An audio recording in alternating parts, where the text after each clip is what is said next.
प्रातस्मरणं श्रीगुरुचरणं प्रातस्मरणं श्रीगुरुचरणं श्रीगुरुचरणं सद्गुरुचरणं श्रीगुरुचरणं सद्गुरुचरणं प्रातस्मरणं श्रीगुरुचरणं ब्रह्मा. ಶ್ರೀರಾಮಕೃಷ್ಣ ವಚನವೇದ. ಶ್ರೀರಾಮಕೃಷ್ಣರು ಮತ್ತು ಕೇಶವಚಂದ್ರ ಸೇನಾ ಎಂಬ 5ನೇ ಅಧ್ಯಾಯದ ಮುಂದುವರೆದ ಭಾಗ. ಶ್ರೀರಾಮಕೃಷ್ಣರು ಮಾತು ಮುಂದುವರಿಸುತ್ತಿದ್ದಾರೆ. ಬಂಧನ ಮತ್ತು ಮುಕ್ತಿ ಇವೆರಡರ ಕರ್ತಳೂ ಅವಳೇ. ಆಕೆಯ ಮಾಯೆಯ ದೆಸೆಯಿಂದ ಸಾಂಸಾರಿಕ ಜೀವರು ಕಾಮಕಾಂಚನಗಳಿಂದ ಬದ್ಧರಾಗುತ್ತಾರೆ. ಮತ್ತೆ ಆಕೆಯ ಕೃಪೆಯಿಂದಲೇ ಮುಕ್ತರಾಗುತ್ತಾರೆ. ಆಕೆ ನಮ್ಮ ಭವಬಂಧನವನ್ನು ಹರಿದು ಕಾಪಾಡತಕ್ಕವಳು. ಈಗ ಪರಮಹಂಸರು ತಮ್ಮ ಗಂಧರ್ವ ನಿಂದಿತ ಕಂಠದಿಂದ ಹಾಡಲಾರಂಭಿಸಿದ್ದಾರೆ.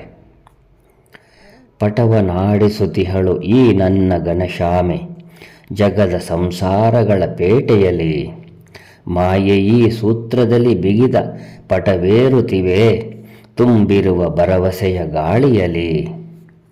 ನರರಸ್ತಿ ಪಂಜರದಿ 3 ಗುಣಗಳ ಬೆಸೆದು ಮಾಡಿರುವಳಿ ತಾಯಿ ಕುಶಲ ಕಲೆಯ.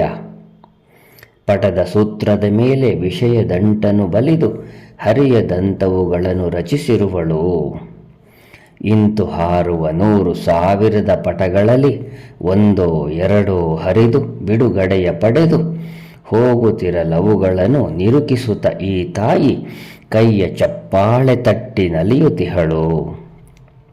ರಾಮಪ್ರಸಾದನಿದೋ ನುಡಿಯುವನು, ಓ ತಾಯಿ ಅನುಕೂಲ ಮಾರುತವು ಬೀಸುವಾಗ ನೀನಿನಿತು ಕೃಪೆಗೈದು ಕೈ ಸಡಿಲಗೊಳಿಸಿದರೆ ಎನಿತೋ ಪಟ ದಾಟುವವು ಭವಜಲದಿಯ. ಶ್ರೀರಾಮಕೃಷ್ಣರು ಹೇಳುತ್ತಿದ್ದಾರೆ, ಭಗವತಿ ಲೀಲಾಮಯಿ. ಈ ಜಗತ್ತು ಆಕೆಯ ಕ್ರೀಡೆ. ಆಕೆ ಇಚ್ಛಾಮಯಿ. 1,00,000 ಜನರಲ್ಲಿ ಎಲ್ಲೋ ಒಬ್ಬರಿಗೆ ಮಾತ್ರ ಮುಕ್ತಿ ಕೊಡುತ್ತಾಳೆ. ಬ್ರಹ್ಮಭಕ್ತ ಮಹಾಶಯರೇ, ಇಚ್ಛೆ ಪಟ್ಟರೆ ಆಕೆ ಎಲ್ಲರನ್ನೂ ಮುಕ್ತರನ್ನಾಗಿ ಮಾಡಿಬಿಡಬಲ್ಲಳು. ಹಾಗಿರುವಾಗ ನಮ್ಮನ್ನೇಕೆ ಸಂಸಾರದಲ್ಲಿ ಬಂಧಿಸಿ ಇಟ್ಟಿದ್ದಾಳೆ? ಶ್ರೀರಾಮಕೃಷ್ಣರು, ಆಕೆಯ ಇಚ್ಛೆ. ತಾನು ಸೃಷ್ಟಿಸಿದ ವಸ್ತುಗಳೊಡನೆ ತಾನು ಆಟವಾಡುತ್ತಲೇ ಇರಬೇಕು ಅಂತ ಆಕೆಯ ಇಚ್ಛೆ.